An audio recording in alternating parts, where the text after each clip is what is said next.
we humans we are emotional creatures, and we exaggerate our feelings using a certain words because they are emotionally driven. Love comes with so much driven emotions. I can like my phone, I can like my hard drive, I can like my iPod, but love will come at a certain point of time towards a certain thing to which we feel so emotionally inclined with. I love my Marvel toys, let's say. I won't say I like this acting. I will. Let's say I love this acting. I like this acting. I love this acting. It's just my view. It's not a branded view. It's when we are emotionally inclined towards something, it transforms in our head from like to love. And there is no other way for me to describe what that is. We're just too emotionally guided by our feelings. If you're listening to this, you move fast. You answer quickly. You see a problem, you solve it, you move on to the next one. Today's guest would ask you to stop just for a second. Dr. Ankit currently lives in Adelaide, Australia. He studies the 10% almost most people ignore. When a report says 90% agree, your eyes goes to the number. He goes to the people who said no. He wants to know what they saw that the rest of us missed. Interesting. He keeps a small object on his desk, a little railroad crossing sign.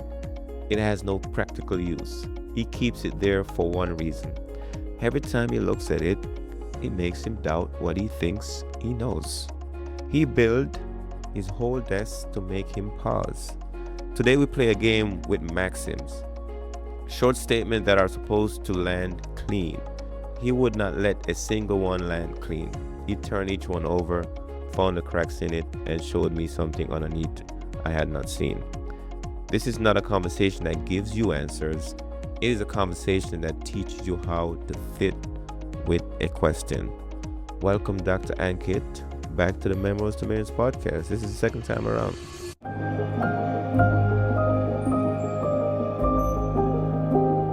So you're experiencing your colder season now, and we're experiencing a warmer season.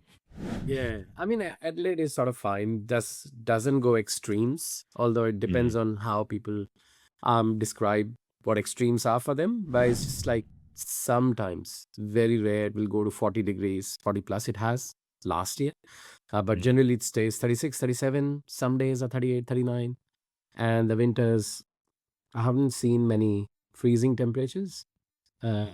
So it has reached 2 degrees, 3 degrees constantly sometimes at night, but it's quite okay. But then Mm. there is a challenge.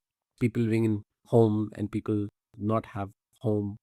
That makes a Yes. big difference as well. So I forget what guy was talking. It was like the human body is like we're so fragile, right? You know, animals they got everything built in. They can like just muscle a storm, but we are so fragile. We need all of that little extra stuff.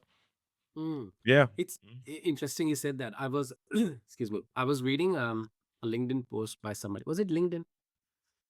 Yeah. Somebody posted on LinkedIn yesterday, I think, and they had a picture of a little baby in a mud, covered it with hands in mud.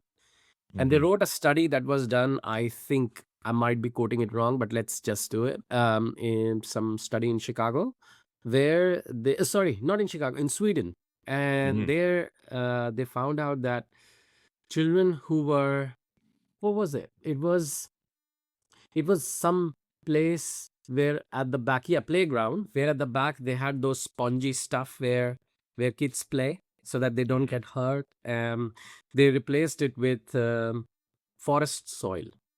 Mm-hmm. And over a period of time, they started seeing the immune system started getting better. Mm-hmm. And then they did the same thing with other, you know, play care, child care centers, I think. And then they found out that where the forest soil was not there and those spongy stuff were there, there was no changes. But as soon as they brought the forest soil, they started changing in the immune system and all. So now the government, I think, as per that ad, which may or may not be right, I don't know, they are bringing forest soil. They're helping the child care centers to bring more forest soil.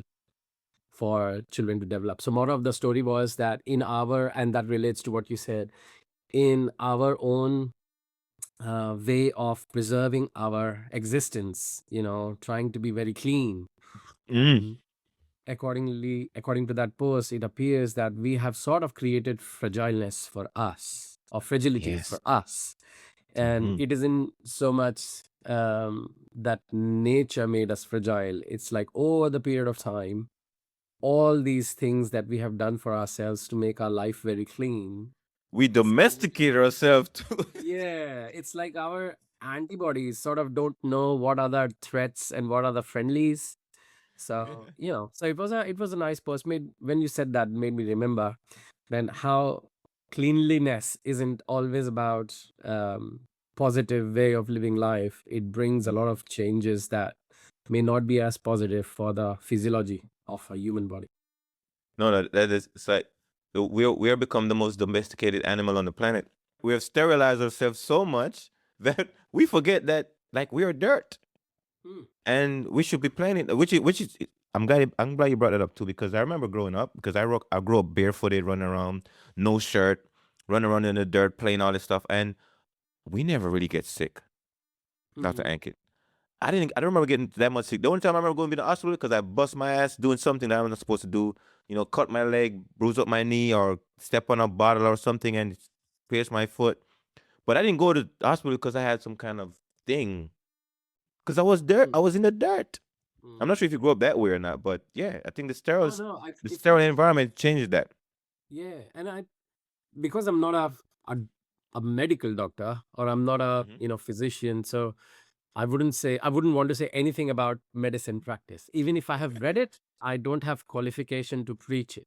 Hmm. But if I look at that from a theoretical lens in Hmm. human life or organizations or how people are living, um, I was taking some, I was doing some interviews at my workplace, and I was taking the notes from my hand.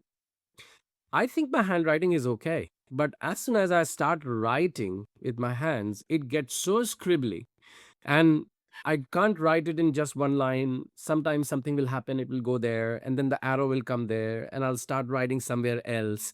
Only I can decipher what I have written. It's like if somebody reads it, they'll say, "What? What is going on here?" And Why do it's doctors do that? and that's the thing. I'm not a medical doctor. It's like in in my head, everything is so clear, but it will come across as messy because my mind is trying to mend those models, those different obstacles that come to my mind. And while I'm doing something else, something will sprout from somewhere. And then, automatically things will go back and I have to do this and it gets messy. So I think it's in our ways of thinking. We are messy people. It's just when we try to get out of our natural way of living, we we don't create friendly environment for our own existence, I think. And I'm not talking from medicine perspective, but I'm taking that example as an analogy to see how my work life or my professional life, my personal life, my social life would be. That we are developing those lenses to see clearer and clearer and clearer. And I feel that there is a substance in that gloomy, unclear, hazy, foggy stuff that we try to very quickly move out of. Maybe because we are scared, we can't see it. Maybe because we have our own picture of the future where we want to go in. We just leave those tiny bits. Mm. I'm more i think i'm more of an outlier. I if I see a report that has a survey of, hey, 90% people say this is good, I really, it's great, but I want to know those 10% people. Why? What did they say? What was the Mhm. difference? Is there something that we are missing in seeing that clarity? We see 90% is great. Okay, what about those 10%? Mhm. So I wouldn't say those 10% are marginalized in their views, but what I say is that's where I that's what my argument is, that we are so much trying to reconfirm, reaffirm what we want to see and hear, that we try to, reason or present our rationale in a way that, 10%, who cares? It's 90% is great. So I Mhm. think we just created that sort of environment for our own selves. I'm not sure. I don't call it growth. I don't call it development. I'm not sure Darwin can help us on this. It's more. It's more. We are not building lenses to see those who have left behind because of Mm. our what's the word, generalized view of what we want to see. Guess what we want to talk about today? I got some stuff prepared. I would love to poke your brain because I know you have so much packed in there. So I have a list of maxims, Hmm. and some of these things I would read them off a little bit and then just kind of see what pops in your head when you hear those, right? I've been doing this with a couple other my guests on the podcast, but I have a bunch on here. And I would love to see where your brain is coming from. So for the audience that's listening, right? Today we're going to put together a collection of maxim. The academic definition: a maxim is a short statement expressing a general truth or rule or conduct. But I want to work on this definition. A maxim is a statement that makes sense without any context. You read it cold and you get it. If it needs explaining, it's a talking point, not a maxim. Mm. If it passes the test, it goes anywhere in your life. So how we use them? So we're gonna play this little game here. Is for each maxim we look at two angles. The steel man is the strongest case for it being true. The straw man is the real pushback against it. The takeaway is where the truth lands when you hold both sides at once. We're going to read these trade stories and see what sparks. Some might trigger an idea you've been sitting on, some might challenge something you believe. That's the point. This is your thinking session. So I'm going to just kind of read this first version here and then we can start talking back and forth. So, for example, here, winning, to the maxim is winning the wrong game is the real loss. And the Steelman version of this is you can climb for 20 years, reach the top, and realize the ladder was against the wrong wall. So imagine someone who chose medicine at 16. They spent years in school, got the degree, built the practice, they won, and they're miserable. The person who failed at something they cared about is further ahead than a person who won at something they didn't. Now, the strawman side of that one is sometimes you don't know it's the wrong game until you win it. You need to play to learn. The loss of winning wrong is also the education that teaches you what the right game looks like. Now, the takeaway is the strawman strengthens the maxim. The real question becomes how fast do you recognize you're in the wrong game? And do you have the courage to walk away from a win? So, back to the maxim: winning the wrong game is the real loss. When you hear those words, what comes to mind? Mm. It's very interesting, and I have never played this game. So thank you for introducing me to this, Asha. Do I understand Maxim from this? And correct me if I'm wrong. Is this something like pen speak, louder than the sword? Something, those kind of things, one my statements that can come out of context, but has a deeper meaning associated with it, which I'm trying to see that how winning the wrong game is a real loss. And I think it's quite interesting if I see that. When we talk about our societies, and this is what comes to my mind. I don't know. Mhm. So we have different sections of people that are judged on their status based on how much money they have, what wealth they carry, what jobs they do, what cars they drive, what houses they live in, what phones they use, what food they eat, what restaurants they go to, all these kind of things. And we can see, if I look at from a very generalized lens, and if we put these people together, our mind judge them based on how they wear the clothes. Okay. Mhm. And the restaurant they are sitting in and the money they are paying in. So if I go and talk to them, which I have to few people, they are as stressed, Mhm. as in problems, as stuck, as thinking about growing, still thinking they have not done enough, Mm. still feeling the miseries of every day, still finding themselves entangled in the day to day struggles. And then if I go to people who are at bare minimum, or who are trying to develop their life to a certain level, and no competition, but at certain level, and I go and they feel the same. So the challenge in my head was when, or is when I look up, what is the purpose? Are you winning the wrong game? And that's what comes to my mind. Because Is the purpose gaining more money, more wealth, more status, more all those? But for what? So um, I'm not sure if we can identify a society's growth just because how many millionaires or billionaires are there. If we look at the wealth of a society, that might come from um, well-being, but also that comes from happiness, and which is a very absurd term, to be honest. I don't know how to describe happiness. If somebody can, that's great. But some people derive happiness from all those things they have. Some people are very happy with struggles. Some people cannot function unless there is struggle. Like, I had students in my class, and I used to tell them the group work when we used to do, and they were like so many different cultures. And I used to tell them, um, please remember, you are five people in a group. There are certain people who start their work towards an assignment on day one when it's given. And then there are certain people who will start working 3 days before the deadline.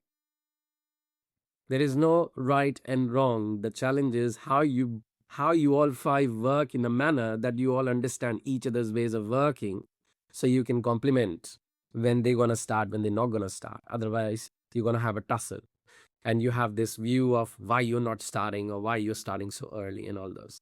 And I used to ask my students, I used to say, tell me, when you were a kid, what's the point when you think that no, I have to do it now? And quite a lot of people said when it is very close to the deadline. I cannot really work if it's like 2 months in deadline. I can't, my mind what doesn't work like this. Some people will thrive under pressure. So what I'm trying to say is there is no one way to determine the wrong game that I'm winning, because I'm unsure that if I have won yet. So I'm not sure if there is a finish line to this.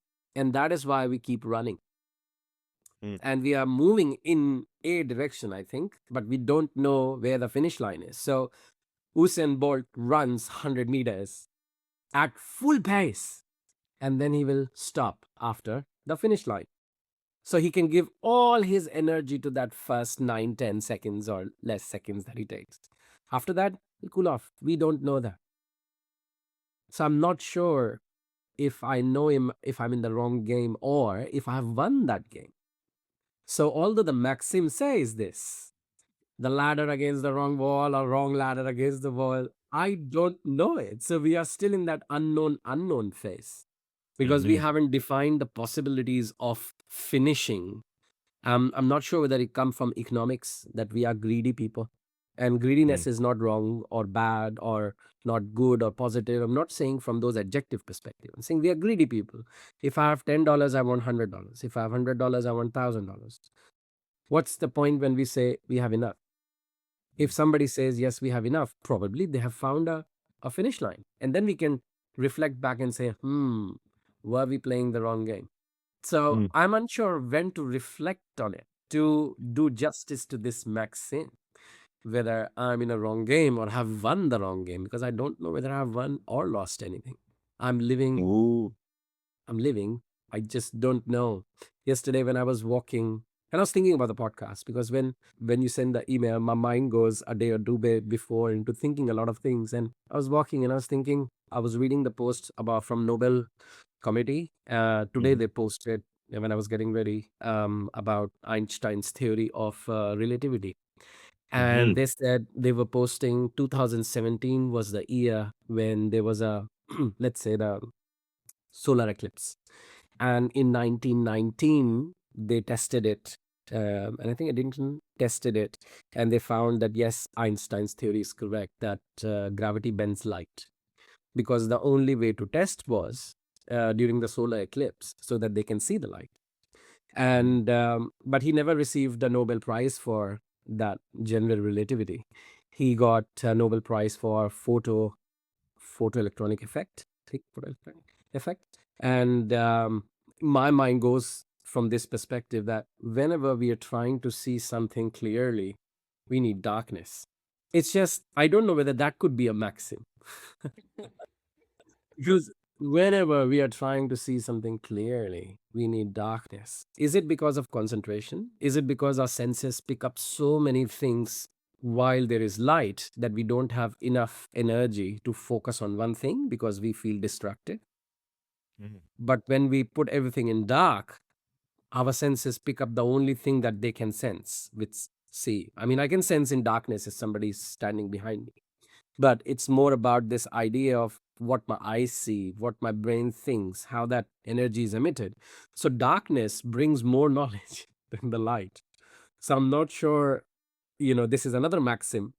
So I can come up with different maxim while we talk, while this going on. But it's fascinating idea of Mhm. maxim because one must dig deep into understanding it, unpacking it, not reading it the way it reads, not taking the game as wrong because the maxim says it. We need to understand how we can identify what wrong means in a game and whether we have understood before discussing or trying to unpack the winning or losing. So I wouldn't want to jump from one part of the maxim to another part unless I have figured out this part. Otherwise, I'm living under an assumption, which I may or may not believe or think it is to be factual or truth. I don't know. So it's fascinating to talk about Maxim, but that what came to my mind when you said that. I'm glad you're enjoying the podcast. Before we continue, I have a gift for you. Since 2016, I have read and listened to over 900 books so far. It's going to be 1,000.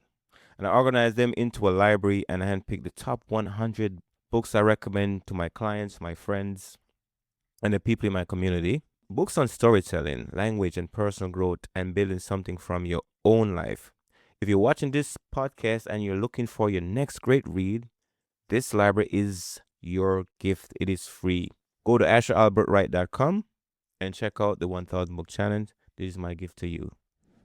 Now back to the conversation. You just dropped some real good juice right there. And that's why I'm picking your mind. I think I got another one. Let's try this other one here. And it says, a mistake is proof you moved. A regret is proof you didn't. So the Steelman version of this. Mistake requires action. You had to try something for it to go wrong. A regret means you sat still. The person with a list of mistake has a resume. The person with a list of regret has a wish list. The strawman version of this.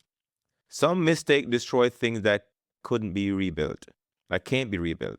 Relationship, trust, health. Sometimes the person who waited was wiser than the person who jumped. Now the takeaway here is both sides are real. Not all mistakes are equal, but at the end of life, people regret inaction far more than action. The research confirmed this. And you was talking earlier too about what game are you winning. When you think about, do I want to win the date to the deadline, right? Because it's called deadline for a minute because you're going dead at that line, right? So if I'm chasing to get to the deadline, who in a rush? I don't want to win that game. Do you? You said a very interesting thing about that maxim that you read about semen. It's when we talk about inaction, Mm-hmm. it is an action. There's no inaction, to be honest. You think Mm-hmm. there is, but we cannot not act. Even not acting, according to somebody, this is acting, and not acting is an acting on it. So when we talk about regrets, and I don't want to go into the hindsight trap because we have already covered in the last episode, but if Mm-hmm. we look at this idea of regret and thinking in the future when we were there and thinking about the past with respect to the inaction or action, what are we trying to determine what we could have done and why we could have done that? So, this idea of painting a picture backwards, something that I'm painting now, and then I turn it upside down, my view will definitely change of that painting. So, if I have a pyramid upside down, it will be, what do you call invert pyramid. I Mm-hmm. will see it very differently. But if I put something if I put a pyramid the way it is, then I'll see the bottom part to be broad. Means, let's say theoretically, if we talk about something that I need to pay more attention to, need to work more to gain something better and better and better and better. And there are some stages, for example. If I invert the pyramid, I need to start at something that is very minuscule, but I need to figure it out how it is balancing the whole pyramid. I'm just Mm-hmm. bringing out two ideas to look at the same thing. One is in one direction, and it's if it's inverted. Same thing when we look at this idea of inaction and action. We see, when you say it, and if I look at it from that perspective, they are not two things, they are one thing. It's all about action. Even if you're not doing anything, that in itself is doing something. If I look at something as the base to be very broad and I to figure it out, or something, if it's on the scale tipping like this, I need to understand what balances this. This is far more difficult than something Mm. at the base. Ooh. So this idea of inverting and going in the past and trying to, it's very difficult to balance it because you can't really balance it again. It's in the past. But if you try to see, okay, I want to build my future based on what has happened in the past, and I'm going to learn from it. So, Ankit, I'm not going to be in a hindsight trap, as you said. I will learn from it. But then, are we learning from what we didn't do versus what we did? So, we are not focused when we are looking backwards on what we did and why we did it. We said why we didn't do it. So, we are in this phase of looking at the same thing, but from a different perspective. That won't give us the same result, of course. And that is why we keep thinking about, oh, I should have acted like that. Mhm. Because in the future, you have already inverted the stuff while you look back. It is not the same way you are painting it while you are moving.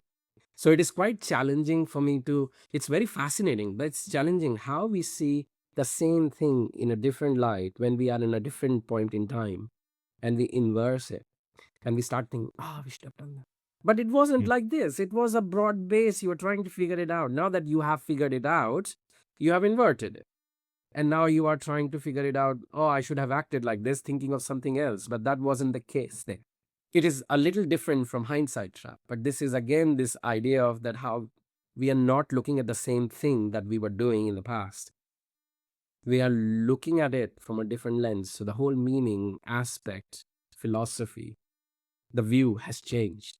So now we have an opportunity to move and start thinking that maybe we can invert it and start drawing it inversion. And then we can, whatever we are saying, oh, we shouldn't have done that, we should have done that. Let's try it now.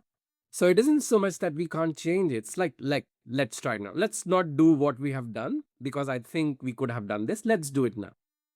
And we try to do it in organizational view by giving training to people, which is really absurd. We will bring thought leaders or we'll bring somebody for one day. We will ask all the people to sit in the class for a whole day. And and those people are great because they have so much wealth of experience because they are learning from it. Oh, Mhm. I should have said that to these people. Oh, I shouldn't have said that to people. So they are continuously growing. Okay. And then the bunch of people sitting in the class listening to them said, wow, great. We can also do this. And we go back to our workplace, say, same. So we are not really learning from our inaction, if I can say that, because it is an action in our own self. We have started developing our future in a certain manner. So this idea of inaction, regrets, is fascinating because it's in the mind rather than out there. But because it's in the mind, we put it out there and we start believing it to be true. And this energy of belief is so strong that if you inherently believe in something, your mind start giving it a shape. And once it start giving it a shape, you start chasing it. Once you start chasing it, you start discovering that it exists while it didn't. Your mind projected that and you're running. And now we're going in a very philosophical view, but it has that power inside us that if we truly believe in something, our mind creates that image and we chase. Everything is happening here actually. We're chasing that, and we are acting outside. We are chasing that, we are acting outside. So when we are chasing that and we are acting outside, whatever we are projecting here, we sort of creating outside as well. And when we reach there, we say, yes, see, we believed in it and we reached it. Well, you believed here, you were just creating that image. Of course, there's nothing else that you can do but to really chase your beliefs. Mm. It's very, very interesting with respect to how we call something inaction, action, or we call something regret, So Yeah, you just made me think about this, that the power of mind, the power of belief, and the projecting what we are thinking outside world and chasing it. I mean, I can imagine it right now, what I would have done, what I did since I was, let's say, 12 years old. I can see the house, I can see the people, I can see what I was thinking. Such a dumb kid I was. Seriously, I'm not joking. I think, and I don't think so I'm any different now. But in that dumbness, I've found a very good friendship with my own self. I have realized that how much You I you need to you protect. you, you are your own dumb friend. I'm my own dumb friend, and that is perfectly fine because there's nobody to judge me. And this idea of being a dumb friend to my own self is so good because we can talk whatever and we can figure it out that all the regrets, all the inaction and action. But once we realize that we are together, I don't think so I regret all of my past or think about inaction. It's just we are past is together with me. The dumbness, I haven't given up, I don't want to give it. I think that dumbness defines me in certain manner, the who I am. you Mm. know i I don't like always talking about always talking to the book. I don't like follow protocols all the time with respect to making decisions. That's not because I'm a what do you call, I'm an outlaw. No, I'm not. I play within the boundaries of the society, but there are certain things that can or cannot be done in my head, and that's how my ethical boundaries are defined or described. So that dumb friend helps me a lot. I do things that sometimes think, why did I do it? But then I enjoy it. So Here's something interesting because I don't think there's a real system that can measure your dumbness or can measure your smartness. I mean, we're trying to use school to measure somebody's like how smart they are, but this can you really measure how stupid somebody can be? mm, Which that makes you like, oh yeah, I get to go out there and just try out some things. Like how if I look like an idiot, sound like a fool, it doesn't matter. I'm exploring. But yeah, sometimes the system is keep you trapped because you can measure how smart you are. Like, oh, I got to can tell how smart you are. Oh, you're this smart. Well, I don't want that limitation on myself. that's the same thing about 90% and 10% that I said earlier with respect to how when we get 90%, you're very happy. We don't worry about the 10%. When I was a kid in school, we used to do a lot of dumb stuff.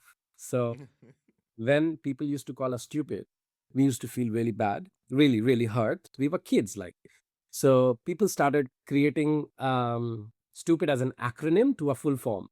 I'm not sure if you Really? heard. They call whenever somebody calls stupid, you get so excited because it means super talented, unique person in demand. No. So this idea of creating this fascination around us, that even if somebody call you stupid, you find something hilarious and feel good. It shows to me, if I reflect back, it shows to me that whatever has happened, you can derive whatever meaning you want to derive from.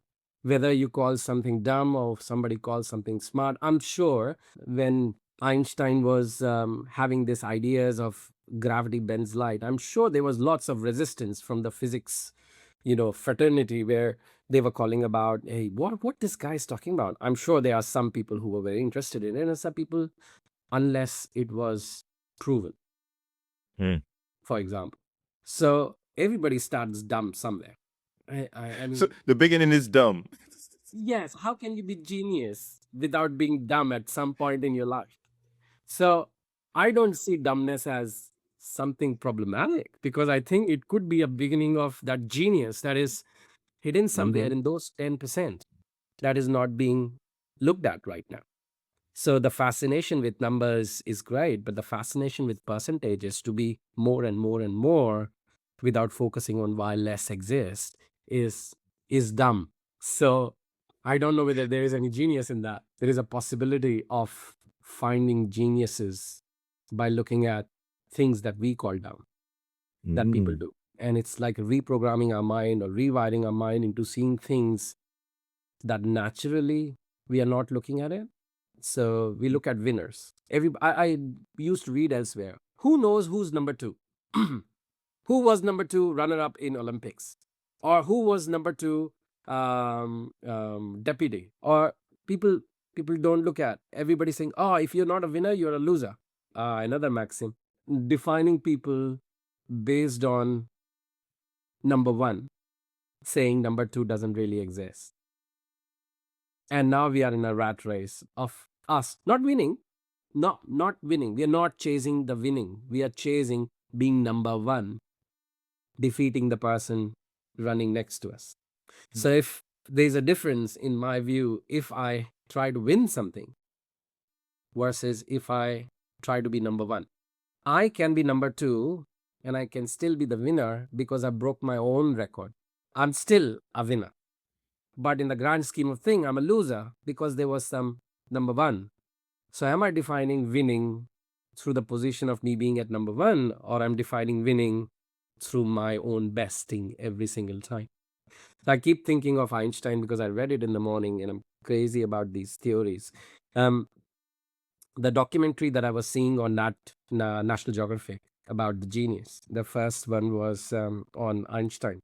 And one of the episodes, he was with his girlfriend and they were cycling on the side. I think they were in Germany, forget, Italy, Switzerland, Germany. I don't know. I don't remember.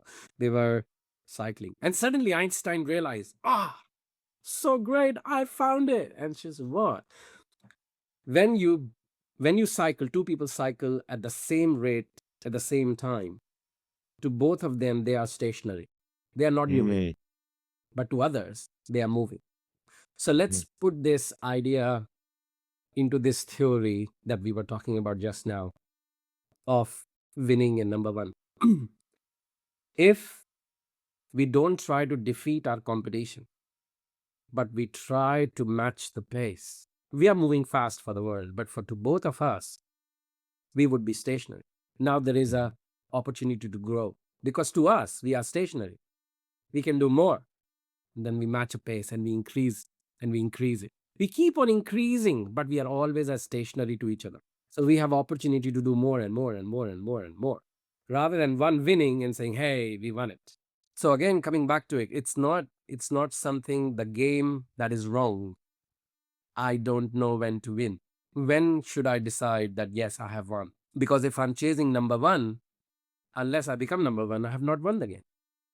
But if I'm chasing the winning, I might have won it multiple times. I just don't realize it. I might have ran 100 meters at 15 seconds, then 14, then 13.5, then 13, 12.75, 12. This is all winnings, but still not number one. So if we work together with each other to build that pace, we can continuously winning and continuously growing. Being stationary, another maxim. We grow further, we move faster when we walk together. To us, we may experience stationary, but to others, we would be moving faster than the speed of light. So, this idea of competing with other people, not to win, but to gain number one position, there's two different things. Being number one isn't about winning, it's about defeating, because winning doesn't require number one. mm. Depends on which Say that context again. you put. Winning doesn't require being number one. Mm. I've never heard that been said like that before.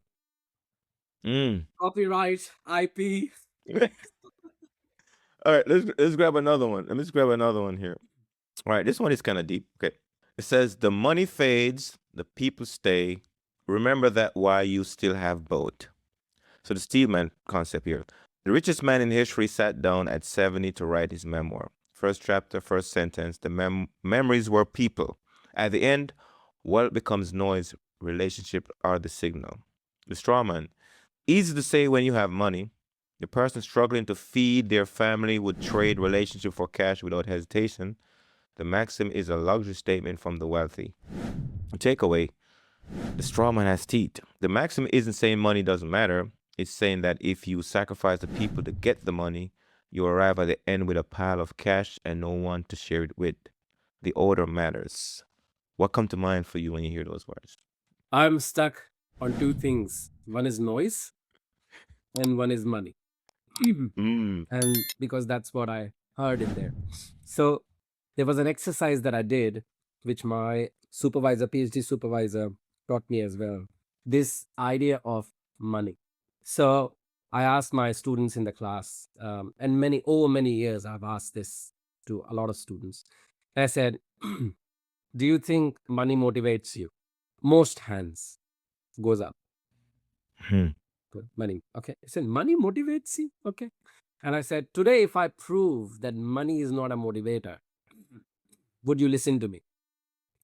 And they all laugh at me because I do a lot of jokes in class. So they think that, a joke. So I said, okay, I will. I will give you an exercise and you tell me if you want to do it. I said, okay. And it said, be honest. I said, okay. I have 4 blocks across the road.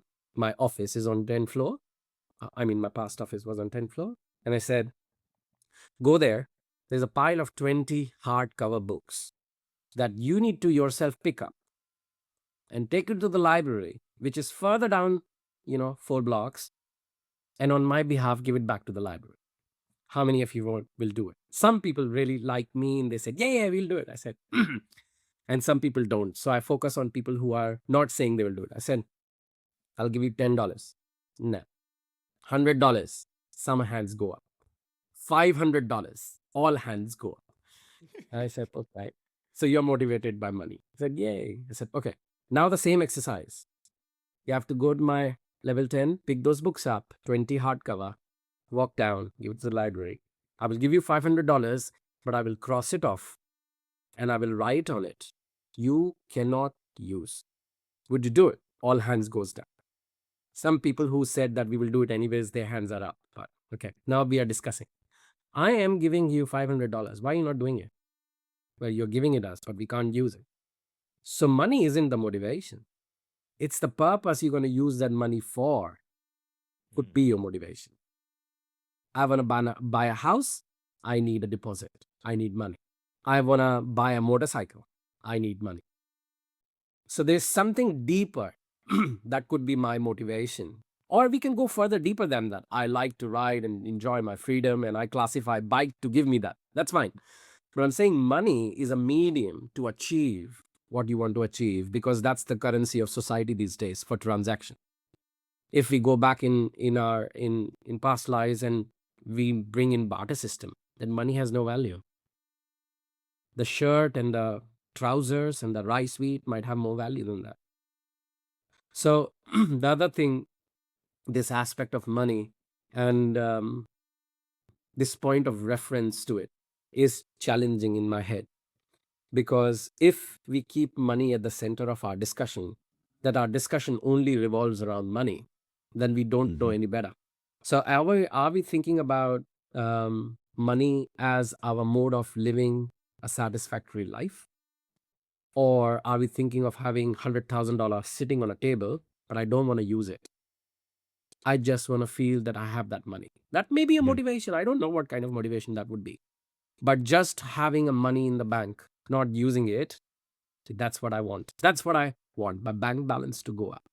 I'm sure economists will say you are crazy because I was checking with AI a few years back and I said, hey, I use one AI. I don't want to say the name here. It's like, I don't want to brand a particular AI agent over others because No free marketing. No free no marketing. free.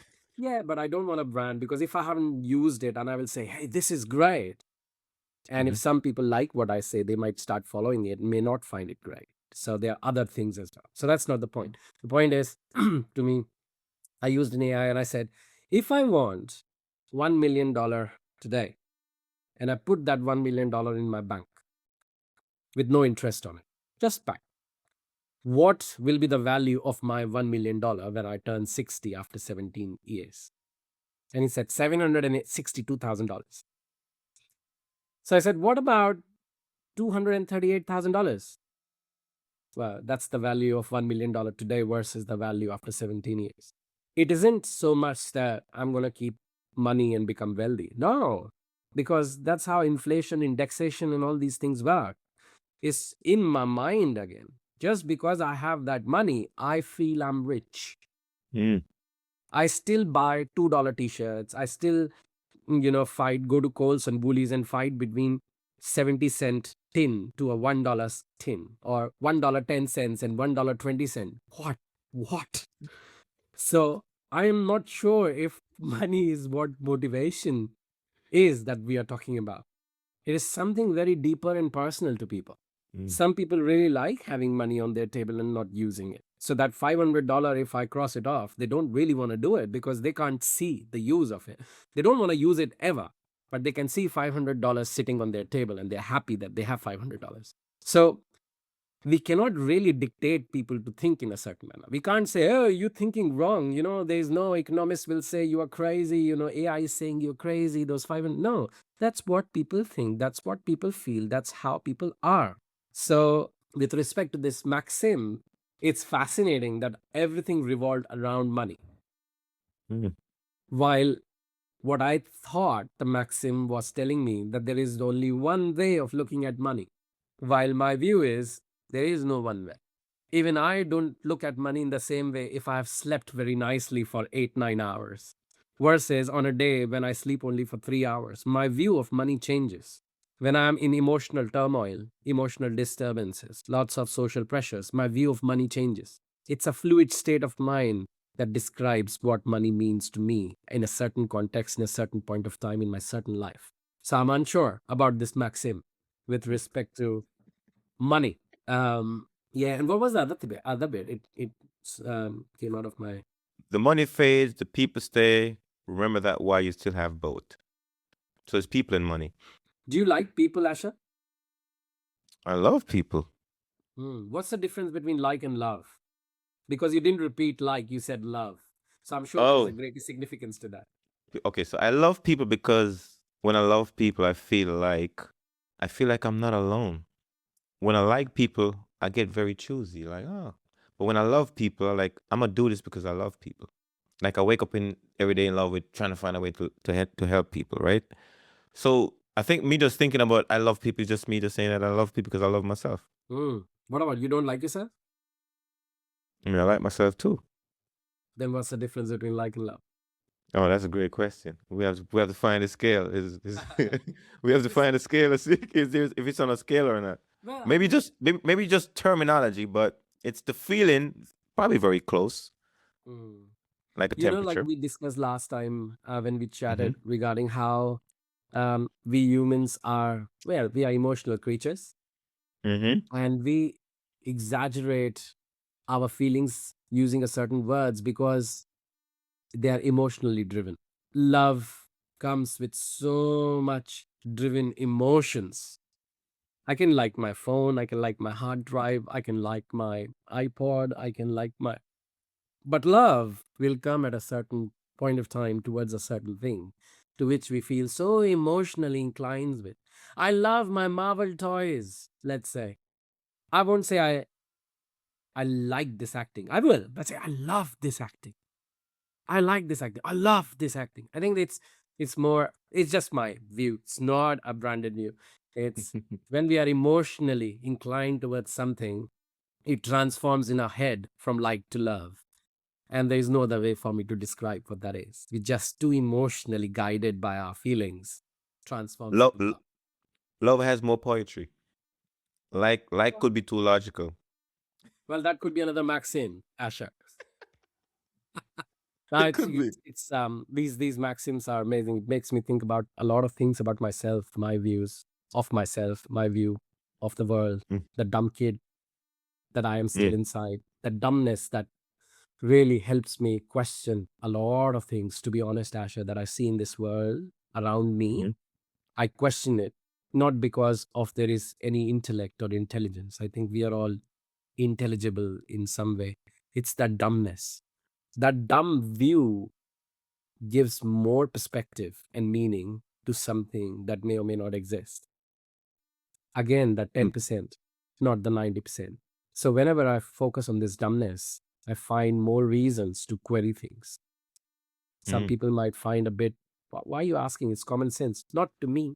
So I need to ask a bit more. And then in that conversation, we get to more intelligent things. Not saying people to be more intelligent. Intelligent things, some things that are worth discovering, worth unpacking, worth realizing about our own selves. I find that interesting conversation. So that Mm. dumb kid is absolutely valuable to me. This episode is sponsored by Life Changing Wisdom Marketplace, the home for authors who own their stories and their business. Your book, your merch, your audience. One storefront, you keep 80%, you own your customer list. You build a relationship, real relationship with the readers. If that sounds like the way you want to run your business, visit lifechangingwisdom.com. It's fun to be dumb.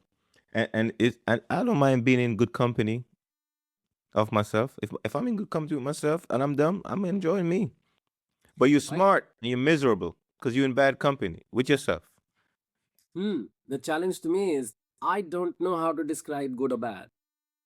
Mm. I am in a company. I don't know how to. So, for example, let's say if I have a friend and I find, yes, great company to be in, and then let's say he cheated me in the business. Now he became a bad company. Yes.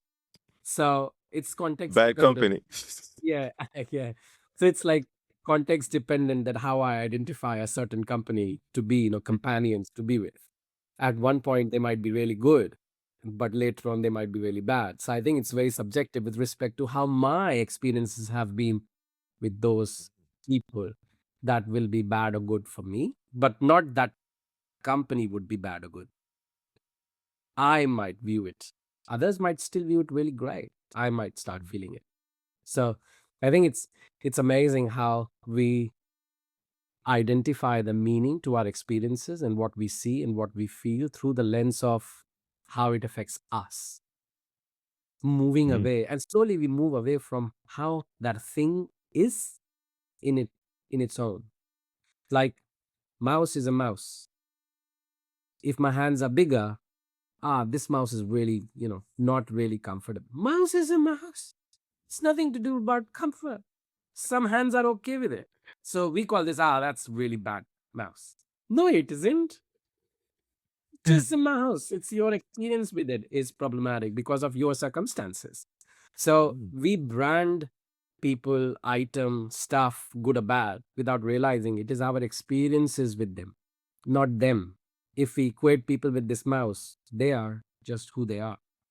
Our Mhm. experiences they change. When I'm 12-year-old, my hands are small. This mouse is great.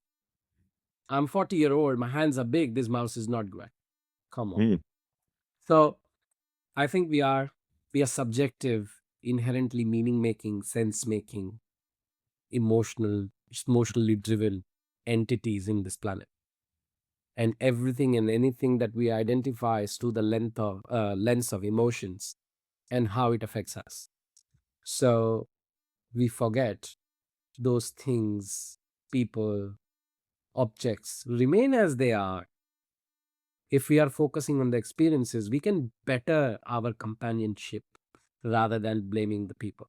So I don't think people are not problems are problems.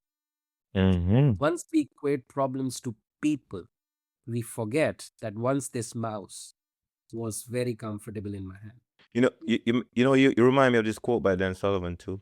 It's one of my favorite quote he has. It says, "The problem is not the problem, but our thinking about the problem is the problem." Well, we So do every forget time, that. like the mouse is not the problem. How you think about the mouse is the problem. Yeah. It's like you Becomes a got to be problem. willing. And you make me think about this. It's so great that you use that quote, Asher. 5 o'clock, freezing temperature, raining crazy. Oh, such a bad day. I don't want to go out. And I will not go out, let's say. But if I ended up going out and I had wonderful experience at something. So I've already decided in my mind that something outside, without me experiencing it, based on what I thought in the past, is to be true. And we Mm. lose that opportunity. So as soon as we equate our emotions to something, someone, we forget that it's the companionship, it's that experience that will allow us to see that better or identify whether it is good or bad. Mm. But Mm. unless we have those experiences, we wouldn't know that. Everything and anything in this world could be untrue. Our experiences to ourselves are the most honest truth we have. We can lie about them, we can lie to ourselves about them, but the experiences that we have gone through would remain as they are. And Mm. of course, they are some sort of interpretation of what we feel in those experiences. Yes, they're subjective in a way, but they're my experiences. They are true to how I feel about them. Other people might not know. I think we objectify our reality quite a lot. We Mm-hmm. equate a lot of stuff with respect to numbers and percentages, and they have their value. That's fine. But in that value, we sort of miss out on those people who are not focused upon because they are not in that league according to us. And we start identifying them as problematic, or their view as problematic, or their approach as problematic. So just we are living in a very cruel world, I think sometimes. Beautiful world, but Mm-hmm. cruel world because we are Mm. driven by generalizations. I have four closing questions, but I also have this other maxim. I'm not sure if you have time for one more maxim and four Yeah, closing yeah, sure. questions. Okay, okay. All right. Let's go with this other one. And this one says, the more dead people you study, the less you worry about what you might lose. And the Steelman version is here. When you read about people who risk what they had, lost it, rebuilt from scratch, and still died eventually, your own fears start to look smaller. Their stories give you permission to start. Your fear of loss is just a lack of perspective. The strawman side of it, reading about other people's courage is not the same as having your own. You can read 500 biographies and still freeze when it's your own savings, your career, your family on the line. Knowing about someone else's bravery doesn't transfer automatically. Takeaway, studying dead people doesn't eliminate fear, it reduces the illusion that you have something permanent to protect. You don't, they didn't. The difference is they move anyway. What thoughts pops in your head when you heard those words? You will laugh if I say that. What popped in my head was CPR Really? because I was doing some first aid training. Mm-hmm. My test is next Saturday. And they had YouTube videos of the trainer there showing how to give CPR. So, first, we need to read, Mm-hmm. then, we need to watch a video, then, need to give a test, and then we need to go there and perform. So, if I look at from this Maxim, just because I read and my mind thinks I know, it may not be that I can do it. Okay, now let's watch it. Now that I've watched it, my visual senses have gained it. And this is how my mind thinks. The picture has been laid out, and I can close my eyes and relive and relive and relive and see myself instead of trainer and doing it. I'm closer to it. But can I do it? I don't know. Mm-hmm. Now, let's give a test. Do I remember everything?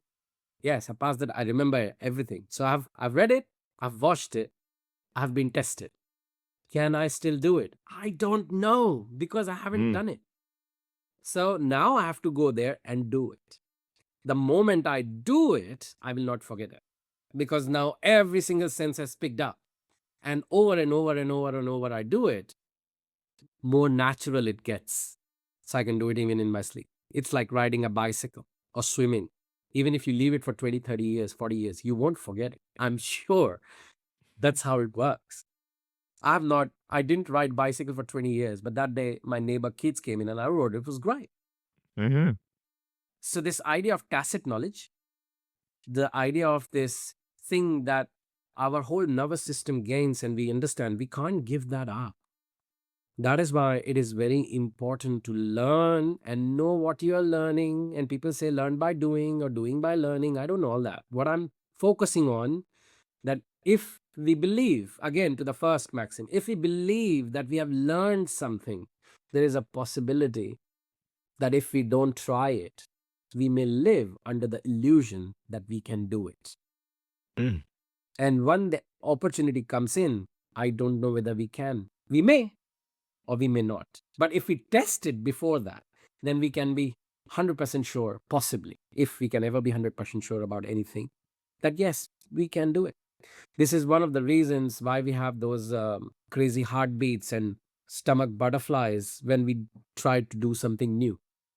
Mm-hmm. We have read about it. We have got the degrees. Apparently, all these education, great, wonderful institutes have given us degrees, so we are capable. But once we go there doing it for the first time, we're like, "Ugh," Mm. because we have only read it. Our whole nervous system hasn't figured it out yet. We haven't really done it. I can tell you how it feels to open this, take this out, and put it in my ear, and how the voice is. I can tell you a lot of things. I can show you the studies and all. Until you do it, you wouldn't know what I'm telling you. You think you know. You think you understand what I'm telling you. No, not unless you do it. Oh, I know. There was a thing in class where people were talking about, yeah, yeah, I know. It was like an I know class. So I said, Mm-hmm. okay, do you all know how to ride a bicycle? Now, some people said yes, but, oh, sorry, some people said no, but most said yes, we know how to ride bicycle. Okay. The people who don't know how to ride a bicycle, please tell them how to balance. Go on. You know, right? Yes. Then tell them. And they were all looking at it. They said, oh, you have to just sit on the bicycle and start paddling. And the person said, how? But I will fall down, isn't it? Yeah, but you have to balance. So I said, what is this balance? I don't know. Uh, Put training wheels. I said, yeah, training wheels, but you need to tell them balance without that training wheels. Just explain what that balance means. No one was able to explain. And I said, well, I can't explain either. I know it. That doesn't mean I can explain it to you. So Mm-hmm. this idea of, yes, I know it, I can teach it, it's problematic. We can give you some idea about what I know, but unless you do it and we do it together and we practice it together, you wouldn't know it. The day you start balancing, you will say, I know what you were saying. Mm-hmm. Now we're talking the same language. But till the time you do it, you think you would know. All those things that I'm telling how to ride a bicycle, you think you have understood how to ride a bicycle. If only I can swim by being taught, not going into the water, everybody will be a great swimmer. And all these institutes will close down. So there is a very interesting view of the world when we think we know something versus the people who have done it. And that's what we call wisdom. Mm-hmm. So Application. yeah, it isn't so much coming from my view of it, but we have tried it, we have tested it. Sometimes it works. In these contexts, it don't work. That's the wisdom. So when you talk to somebody who have done something, the respect doesn't come from that person. It's that wisdom they carry. So if us young generation start saying, we know better, we have AI, we have asked so many questions, we have this knowledge, versus people who are working in that field, we sort of lose an opportunity to gain that wisdom through them. Mm-hmm. They can provide us more insights that then we need to go and test it as well. So, this idea of doing it without knowing versus knowing it, thinking that you can do, both are absurd and problematic. Mm-hmm. So, it's challenging my head until I figure out that whatever I have been hearing and seeing and reading, I need to go and test it. Now I can talk with authority. Asher, that didn't work for me.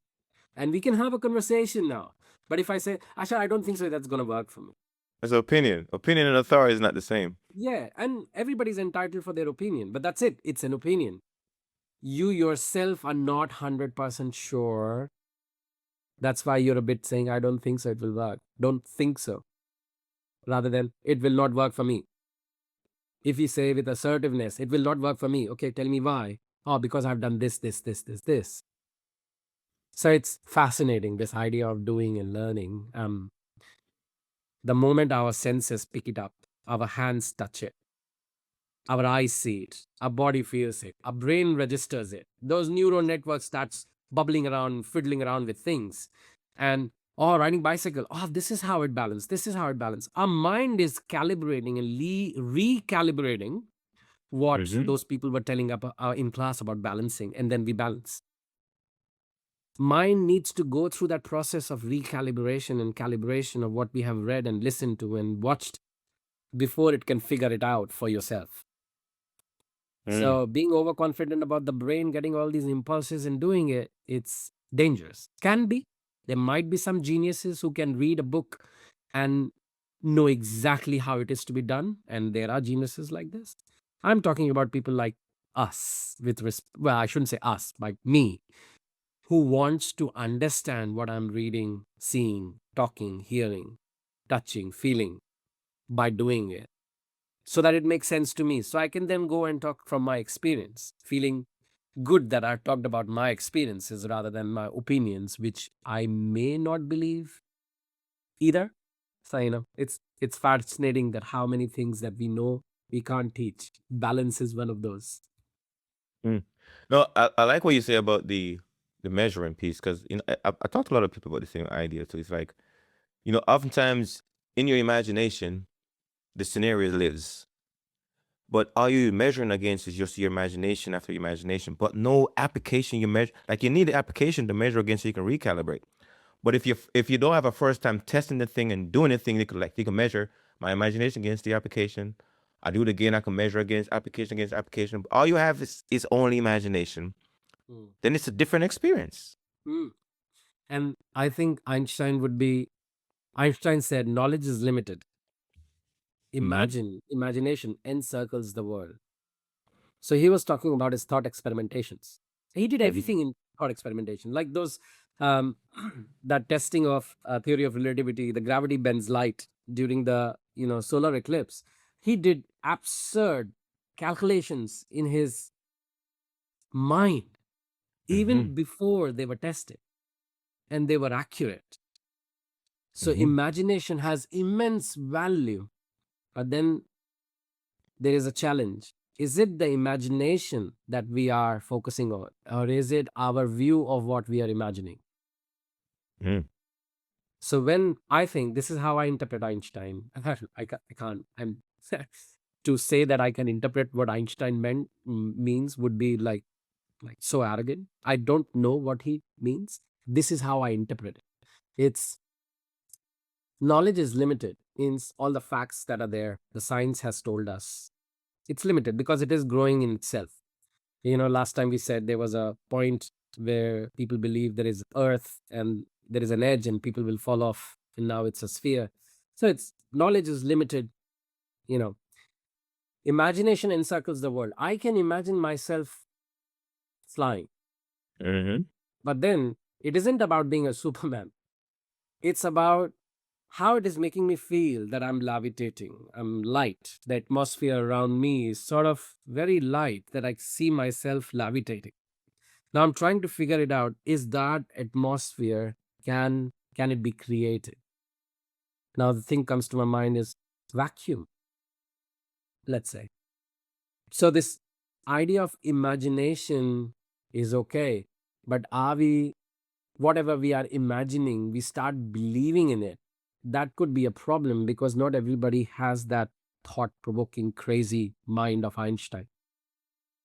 So the moral of the story, for example, here is, just by reading Einstein, if I start believing that I can think like Einstein, I'm stupid. You know. So it is if that was true, then we all would be geniuses. Mm-hmm. People can read about Bach, or people can read about Michelangelo, or people can read about, anyone and become them.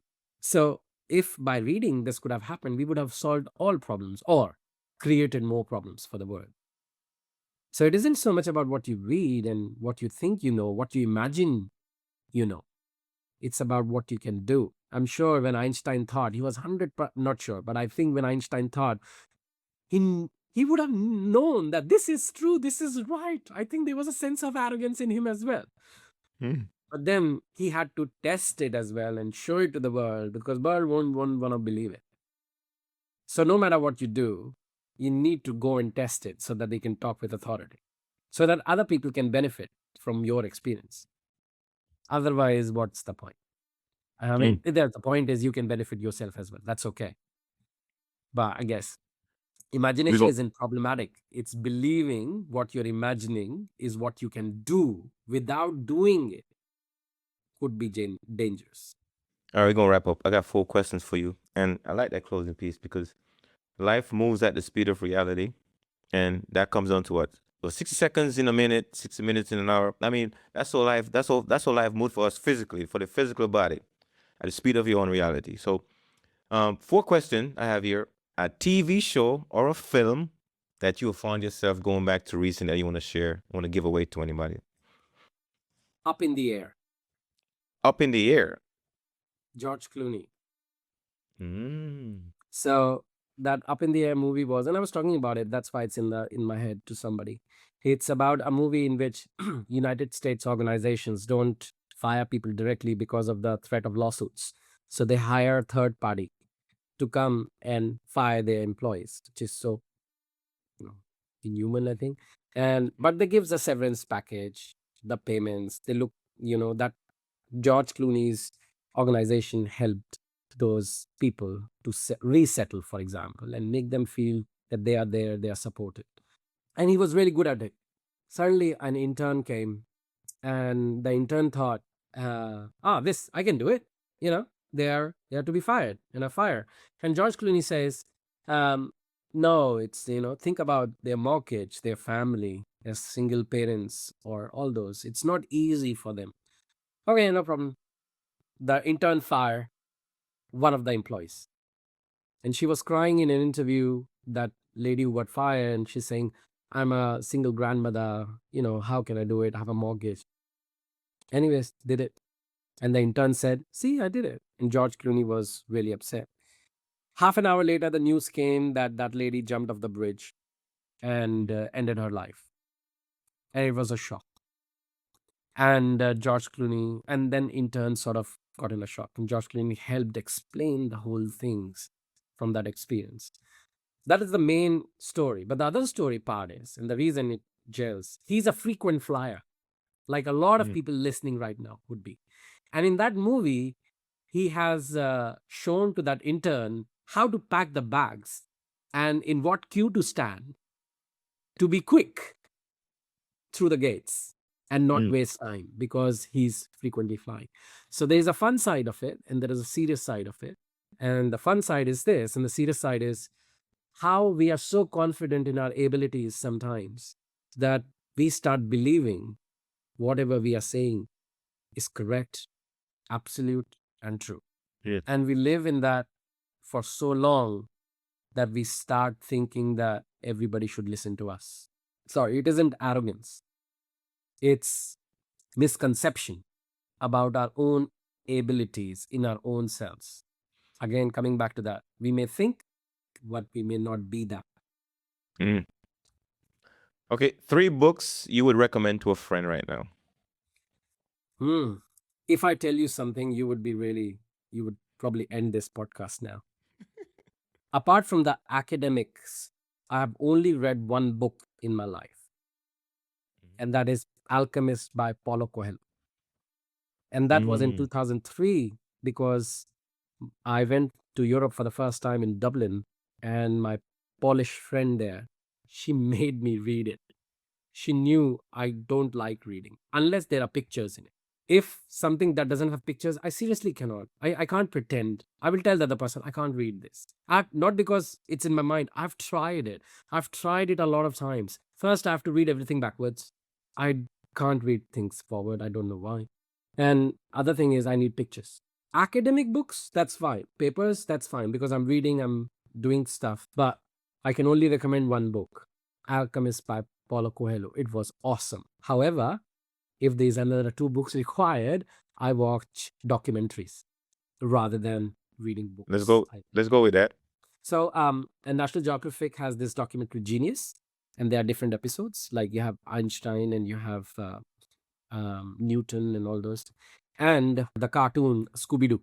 Because I think, and I use Scooby Doo quite a lot when I was studying my second master's and my PhD, because it has everything in it: communication, teamwork, courage, fear, restlessness, excitement, enthusiasm, love for animals, togetherness, friendships, the difference between friendship and enemy, the way the society is with respect to richness, to the way these kids are in school, even born to rich parents, but they are still running behind solving mysteries. It has a lot of depth, Scooby Doo.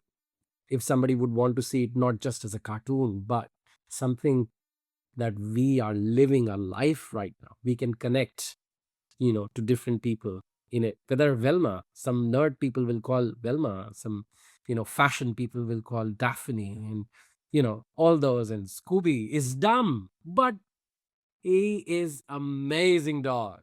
He finds more clues than anybody else. So it's great.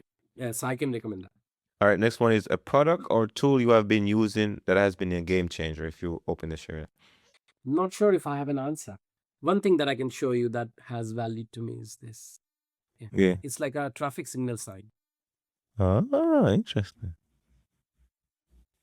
And it says railroad crossing. And it's like that. To some, this is just an artifact, but it's a sharpener. No, no. So that's not the early part is that it's to me, I keep it on my table because every single time I look at it, it makes me doubt what I know. That's how my mind has taken this every time. So that doubt makes me rethink what I'm thinking. So allows me time to reflect on what I'm thinking. So this is that artifact, and it's very valuable. And it isn't so much that I recommend this for people, but I recommend finding stuff like these that allows you to juggle your memory. Look at that with a book. Every single thing that owl has, this, the hand, the book, the dress, it it makes me wonder about a lot of things that I'm doing in my life right now. So I have kept artifacts in my room in the manner that it helps me understand how I'm thinking, what I'm thinking, why I'm thinking. Everything, if I look at it, it will make me pause. And that's how my table is designed, to make me pause. Otherwise, I wouldn't know when to pause. It's like unknown, unknown. But if I look at these artifacts, it means I just need to stop for a bit, think what I'm thinking. That is very important for me. That makes me earth myself and not fly in my imagination. Know that I can fly, but still earth myself on the ground just by pausing. So my recommendation is, if you ask, find an artifact that allows you to pause in this fast-paced, crazy life that we are living right now, to pause. Because if somebody keeps telling you to pause, you get irritated. And you don't know when to pause because you're so much in the game. Don't know whether it's a wrong game or right game, but you're in the game. So having these artifacts really, really helped me. An owl with a book thinking, and that railroad crossing, and that old traditional clock. That's interesting. What pops in my head was like, oh man, I just met me a doubting genius. That's nice, right? Putting this like, okay. I think this is All right, really cheap, yes, huh? here's the last one. A community you have been finding real value in. Here in it's a part of Rotary International, but Rotary Club of Adelaide. And I see real value in it because I'm running a project. I've got the project in it called Dream Cricket. So I'm the director of Dream Cricket in South Australia, and we play cricket with special need kids. So we run clinics at schools, special schools. So we go there and we play cricket with kids. Now it's not a normal game of cricket like we see on TV, but it has different um, exercises. So there might be a net with holes in it, and the kid might be on a wheelchair with curling arms like this. They can't really move, and we somehow put a ball in it, and they slide the ball through, and it goes through that in that hole, and you can see the smile on their face. That's success for them. There are some kids who can't stay still, they're always going around, so we have exercise about having a bat and hitting a ball.